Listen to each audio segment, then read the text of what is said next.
What kind of life ends without death? Because one man in the Bible simply disappeared. No body, no explanation, and no one knows why. There is no dramatic scene describing his final moments, no witnesses watching what happened, no warning, no sickness, no last breath, just a life recorded briefly, and then it suddenly stops.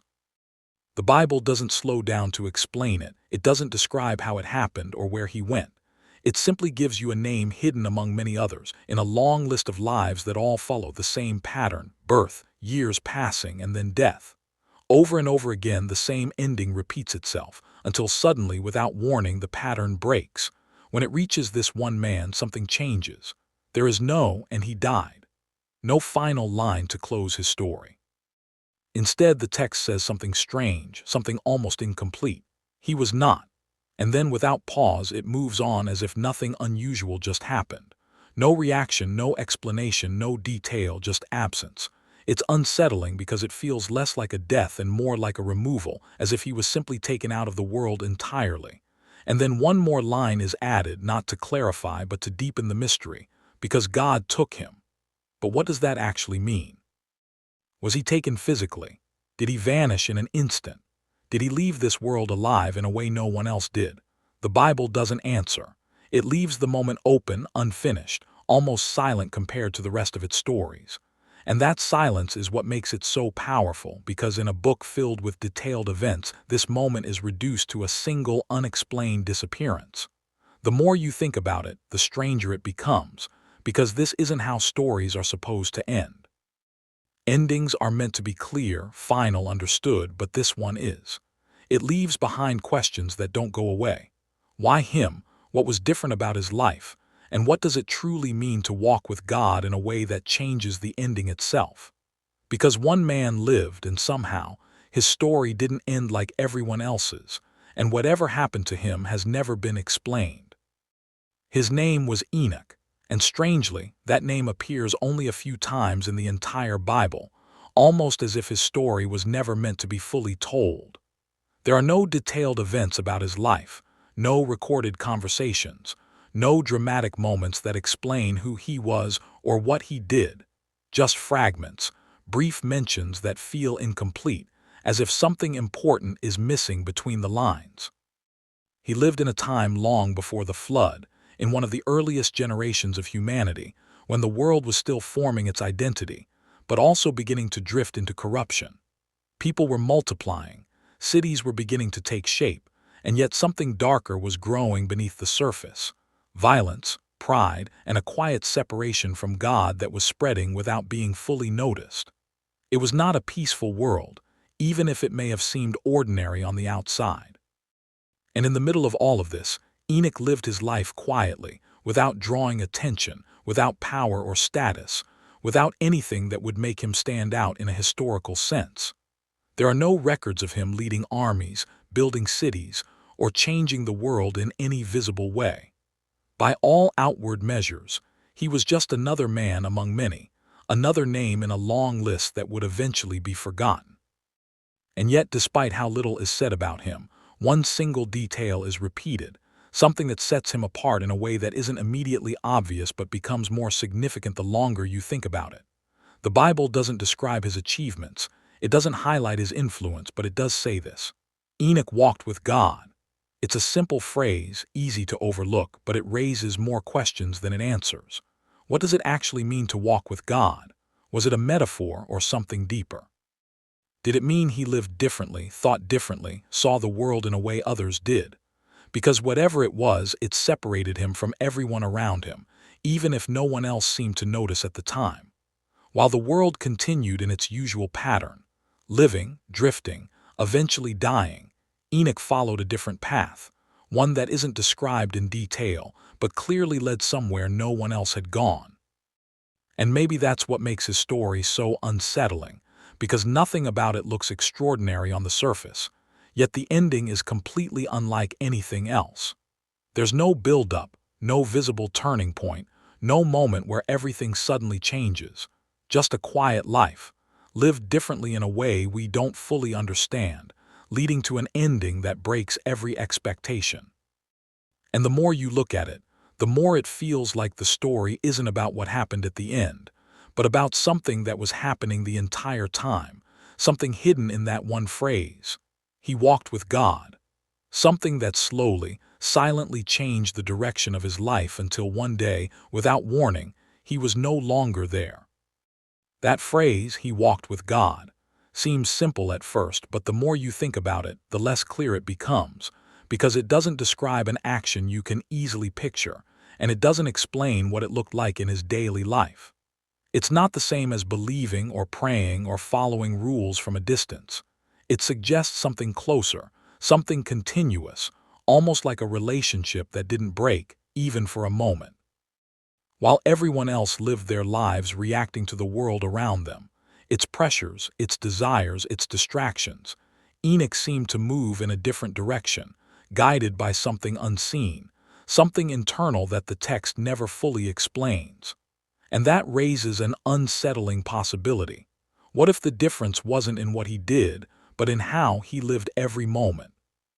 Because there's no record of a single extraordinary event in his life, no miracle attached to his name, no visible sign that would separate him from others if you were standing there at the time. Yet somehow, over time, something about his life became different enough to change its ending entirely. It's almost as if the transformation wasn't sudden but gradual, something building quietly beneath the surface, unnoticed by everyone else, including perhaps even himself. And if that's true, then the phrase, "he walked with God," isn't just a description. It's a clue, the only clue the text gives you. But it doesn't tell you how he started, or what struggles he faced, or how long it took for that closeness to form. It leaves all of that out, as if those details aren't the focus. Instead, it presents the result without showing the process. And that's what makes it so difficult to understand, because we're used to seeing cause and effect, step by step. But here the cause is hidden, and only the effect remains. And maybe that's intentional, because if everything were explained, there would be no mystery left, no reason to question what happened, or why it happened to him and not to anyone else. But the silence forces you to think, to fill in the gaps, to wonder what kind of life leads to that kind of ending. Because whatever walking with God meant for Enoch, it wasn't ordinary and it wasn't temporary. It was something consistent, something that lasted long enough to separate his story from every other life around him. And without realizing it, that quiet difference was leading somewhere, shaping an outcome that no one could have predicted, until one day, without warning, it reached its conclusion, and the world he lived in continued as if nothing had happened, even though something completely unexplainable had just taken place. And yet, nothing in the text suggests that anyone around him noticed this difference while it was happening, which makes it even more unsettling, because it means whatever was changing in Enoch's life wasn't loud or visible. It was quiet, internal, almost invisible to the world around him. People continued living as they always had, following the same patterns, making the same choices, moving toward the same ending, while Enoch moved in a direction that no one else seemed to recognize. There was no moment where everything suddenly shifted, no clear turning point where his life became extraordinary. Instead, it feels as if something was steadily unfolding beneath the surface, something that didn't need attention or recognition to grow. And that raises a deeper question. What if the ending of his story wasn't determined in a single moment, but shaped slowly over time, through every decision, every thought, every step he took? Because if that's true, then his disappearance wasn't random.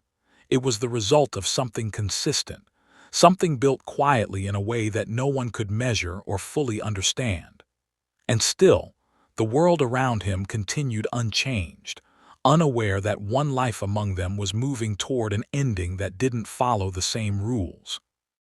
There's something almost unsettling about that idea, that someone could live among others, appear completely ordinary, and yet be heading toward something entirely different without anyone realizing it.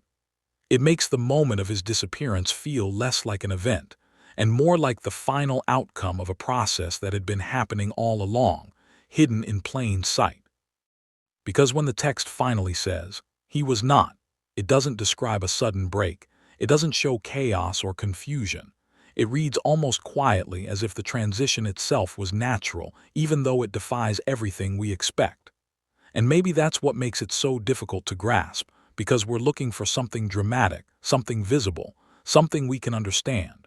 But instead, we're given silence, and a result that feels almost inevitable without ever being explained.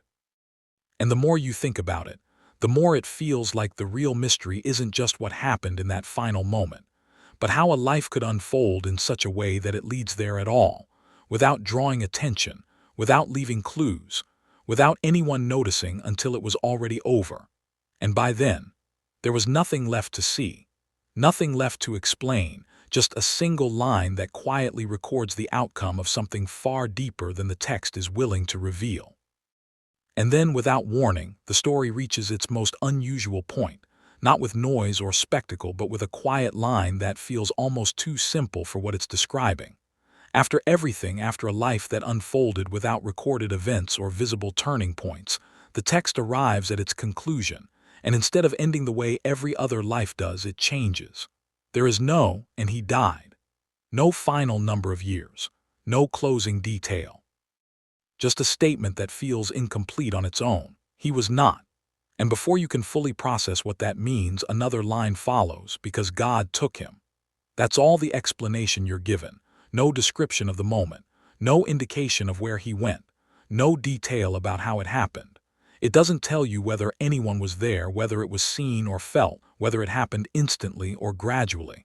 It simply records the result, as if the process itself is beyond explanation. And that's where the mystery becomes unavoidable, because those few words open more questions than they answer. What does it mean for God to take someone? Does it mean he left this world physically, without dying? Was he brought into another place, another reality, something beyond human understanding? Or does it describe something we don't even have the language to fully grasp? The text doesn't guide you toward a single interpretation. Instead, it leaves the meaning open, forcing you to sit with the uncertainty. And unlike other moments in the Bible where events are described in detail, where miracles are witnessed, explained, and remembered, this one stands apart in its silence.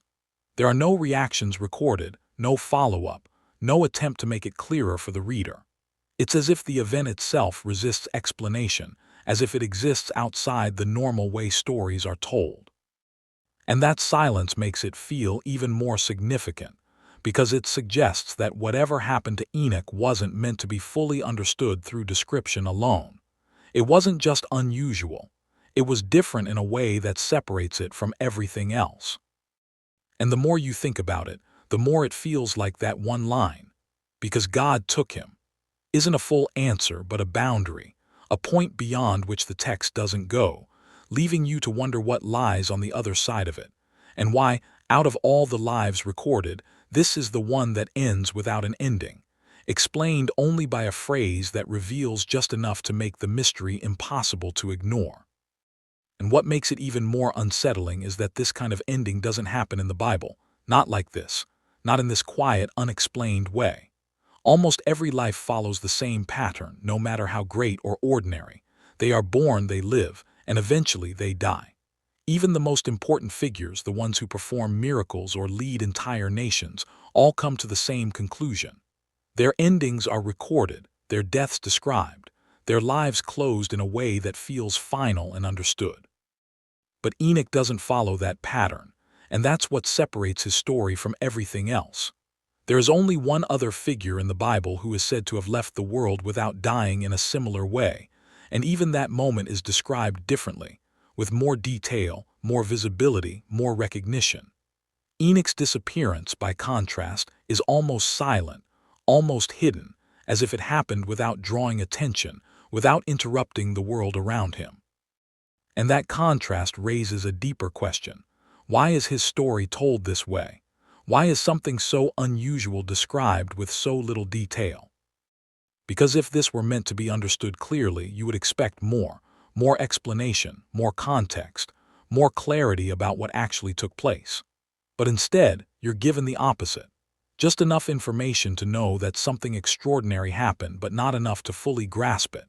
And that forces you to look not just at the event itself, but at the life that led to it, because maybe the reason isn't found in the moment of his disappearance, but in everything that came before it. Maybe the difference wasn't in how he left, but in how he lived. And if that's true, then the mystery shifts. It's no longer just about what happened to Enoch, but about what made his story different from every other life recorded. Because something about him broke the pattern, something about his life led to an ending that doesn't follow the same rules. And whatever that difference was, it wasn't loud, it wasn't obvious, and it wasn't explained. It was quiet, consistent, and somehow powerful enough to change the way his story ended, leaving behind a question that still hasn't been answered. What was it about his life that made this possible? And when you begin to look at his life more closely, even with how little information is given, you start to notice that the only detail the text chooses to repeat is also the one that explains the least on the surface, yet suggests the most beneath it. He walked with God. It's not presented as an achievement, not described as something rare or dramatic, but simply stated, almost quietly, as if it were the defining characteristic of his entire life.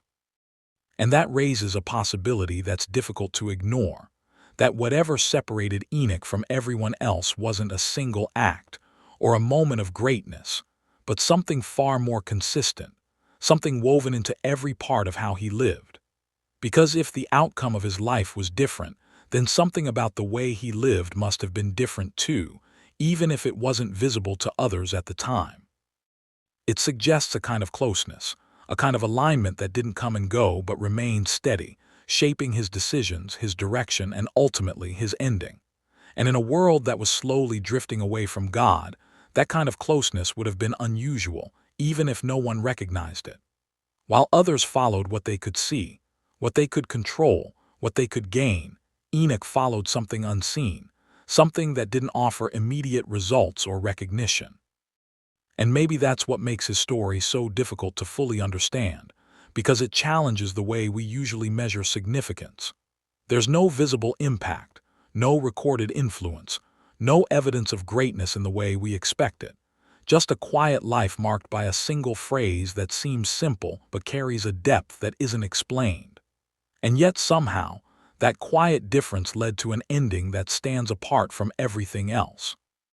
Which makes you wonder if the true weight of his story isn't found in what he did outwardly, but in what was happening internally over time, in ways that couldn't be seen or measured. Because whatever walking with God meant for Enoch, it wasn't temporary, it wasn't partial, it was something complete enough to shape the entire direction of his life, and in the end, to change the way that life concluded, leaving behind not a detailed explanation, but a single line that points to something deeper, something hidden, something that still isn't fully understood. And at this point, the question begins to shift, because it's no longer just about what happened to Enoch, but about what his story might be pointing toward beneath the surface. The more you look at it, the more it feels like the event itself, his disappearance, is only part of the story, not the whole of it. Because if the text wanted to focus on the moment, it would have described it in detail, it would have shown how it happened, what it looked like, what it meant. But instead, it gives almost nothing about the event and repeats only one thing about his life. And that imbalance suggests something important, that the meaning isn't meant to be found in the moment he vanished, but in the way he lived before it. It's as if the disappearance is not the message, but the result of something deeper, something that developed over time without being fully explained. And that makes the story feel less like a mystery to be solved and more like a pattern to be understood, even if only partially. Because if one life can end differently, then that difference must come from somewhere, and the only place the text points you to is that quiet, repeated phrase. He walked with God. But again, it doesn't define it, it doesn't explain how it works, it doesn't tell you how to recognize it. It simply leaves it there, almost like a marker, something you're meant to notice but not fully grasp. And that's where the story becomes more personal, because it stops being just about Enoch and starts raising a broader question about what that kind of life actually looks like, and whether it's something that can be understood from the outside at all. Because if his life didn't stand out in visible ways, if nothing about him seemed extraordinary to the people around him, then whatever made the difference must have been something deeper, something internal, something that didn't need to be seen to exist. And that idea is difficult to measure, difficult to define, but impossible to ignore once you start thinking about it. Because it suggests that the most significant part of a life might not always be the part that's visible, and that the outcome we see at the end may be shaped by things that were happening all along, quietly, consistently, without attention or recognition. And if that's true, then Enoch's story isn't just about a disappearance that was never explained. It's about a life that was lived in a way that changed its ending, even if the process itself remains hidden, leaving behind a mystery that isn't fully solved, but still points towards something deeper than the text is willing to describe. And the more you sit with that idea, the more the mystery begins to feel intentional, as if the absence of detail is part of the message itself. Because if everything had been explained, if the moment had been described, if the process had been laid out step by step, then the story would lose something. It would become just another event to understand and move past. But instead, it lingers. It stays unresolved. And that unresolved feeling forces you to keep thinking about it, not just as something that happened long ago, but as something that still raises questions now. Because Enoch's story doesn't give you closure. It gives you space, space to wonder what it means, space to question what kind of life leads to that kind of ending, space to consider whether the mystery is meant to be solved at all. And maybe that's the point. Because not every story is meant to be explained in full detail. Some are meant to leave an impression, to create a sense of something larger than what can be described. And in that sense, Enoch's story feels less like a complete narrative and more like a glimpse, brief, partial, but powerful enough to stand out from everything around it. It's a reminder that not everything significant is fully visible, and not every outcome can be traced back in a clear and simple way. Because if it could, then this story wouldn't feel the way it does. It wouldn't stay with you. It wouldn't keep raising the same questions long after you've read it. And those questions don't just point backward, toward what happened to Enoch. They point inward toward how we understand life itself, how we measure it, how we define its ending. Because in a world where everything seems to follow a predictable pattern, one story breaks that pattern completely, and instead of explaining how, it leaves you with a possibility that there may be more to a life than what can be seen, and more to an ending than what can be explained, even if we never fully understand how or why. And in the end, the story doesn't resolve itself. It circles back to the same quiet question it began with, but now it feels heavier, more personal, harder to ignore. Because after everything, after all the unanswered details and the silence surrounding what actually happened, one thing remains clear. One life ended differently. Not with death, not with an explanation, but with a disappearance that still hasn't been fully understood. And that forces you to look at the story in a different way, not as something distant or isolated, but as something that points beyond itself. Because if Enoch's life led to an ending that broke the pattern, then the real question isn't just how he disappeared, it's why his life moved in that direction at all. What does it mean to walk with God in a way that changes the outcome of a life? What kind of consistency, what kind of closeness, what kind of unseen alignment leads to something like that? The story doesn't answer these questions directly, and maybe it's not supposed to. Maybe the lack of detail is intentional, leaving space for reflection instead of conclusion, for curiosity instead of certainty. Because if everything were explained, the mystery would end. But instead, it remains, quiet and unresolved, continuing to raise the same questions each time it's read. And perhaps that's the point, because some stories are not meant to give answers, but to shift the way we think, to challenge what we assume is fixed, to suggest that there may be more to a life and more to an ending than what we can see or fully understand. And so the story of Enoch doesn't close with a clear conclusion, it simply stops, leaving behind a single line and a lasting question. What kind of life ends without death?